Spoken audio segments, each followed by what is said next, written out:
Hi, I'm Kris Oldland. I'm the Editor-in-Chief of Field Service News, and I'm here at Field Service USA, and I'm at the XMReality booth, joined by Nicholas and Victor. Guys, great to see you. It's been a busy couple of days, and it's been quite a stream of people coming over to the booth here for you. Perhaps you could kind of just tell me a little bit about, who XMReality are, why you're here at Field Service USA, and the services you offer in the market. Yeah, sure. Thanks, Kris. XMReality is a rapid growing company. We are focusing on remote guidance, remote collaboration tool based on AR. Most of our customers are based in Europe as of today, so this is our first attempt into the States. We have a few customers in the States already, but our main customers are based in Europe. But it's been a great couple of days here. I mean, the interest for our solution is huge here also. I mean, we have a field service focus, but we also have an aftermarket focus. A lot of our companies, customers are using our solution for making their field service organization more efficient, save travels, costs, and stuff like that. But also they use it for an aftermarket offering. Sure. Yeah. Sure. And Victor, you've been speaking to a lot of the guys coming to the booth here. Mm-hmm. What are they coming to you and saying, look, this is a challenge I want you to solve? What's kind of the real issues that they're coming to you guys, and what are the challenges that they have in the market? Yeah, I mean, there are great possibilities for a solution like remote guidance in the market today. And as Nicholas described here, we see potential both on internal efficiency within the own service organization, but also in increasing new revenue streams in service layer agreement packed to aftermarket. So in that sense, we feel that we have a lot of traction from this event as well. So.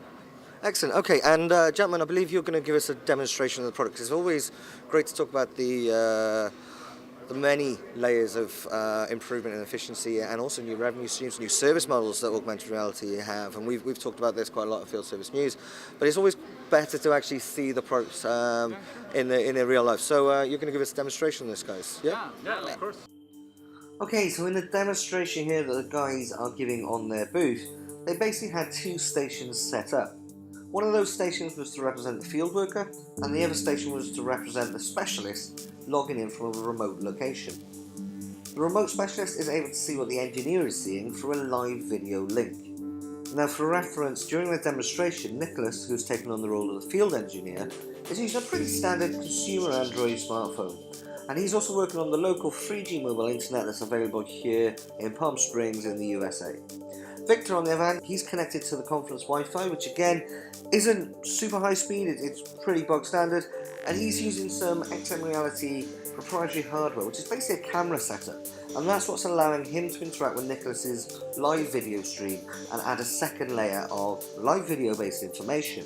So in essence, whilst Nicholas is filming the real life scene that he's in, i.e. the reality, Victor is then superimposing or augmenting additional information over that reality. So that's where the term augmented reality comes from. So let's have a look at that up close. First, we can see Nicholas capturing the footage of the asset. That's right there in front of him. I should point out that whilst for this demonstration he's using a smartphone, the XMReality solution, as many of their peers and competitors in the AR space, is also able to work via a headset or smart glasses, so the field engineer can then work with his hands free. Then we see Victor as the remote specialist, and look here, he's able to see what's in front of Nicholas as the field engineer. And he's using hand gestures. By doing so, he's able to guide Nicholas through the correct procedure to undertake the required maintenance.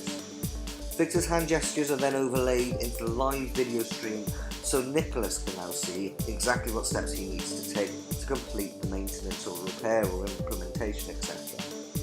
And when we look at Nicholas's mobile screen a little closer, you can now see that Nicholas and Victor's hands, i.e. both the live footage and the augmented reality information, are visible.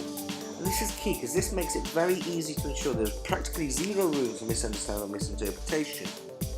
In fact, a recent study completed by Boeing for the Augmented Reality for Enterprise Alliance showed that when undertaking a complex installation or maintenance task, there's almost a 90% improvement in first-time attempts to complete those tasks between the traditional approaches and those using augmented reality. And in fact, AR was reducing time to complete tasks by around about 30%. The researchers on that project also found that when instructions were presented with augmented reality, people had a faster understanding and needed less convincing of the correctness of tasks. And I think we can see this here from the XMReality demonstration, how very clear it is of what tasks need to be undertaken, how to make sure that there is very little room for error. And indeed, this is just one of the many studies, the one from Boeing, and demonstrations like these from the teams like XMReality. And we're seeing a lot of information coming out about AR at the moment. And it seems to be everything is pointing that within enterprise itself, let alone just field service, the benefits of AR could be very, very wide-reaching indeed. And I'd say, based on the steady stream of people here at the XMReality booth, as well as their peers, Scope AR and Help Lightning here, all presenting at Field Service USA, there's been a lot of interest around augmented reality, and that to me would suggest that the widespread adoption of AR amongst field service companies may actually not be too far away in the future at all. I'm Kris Oldland, Editor-in-Chief of Field Service News. We'll see you again soon.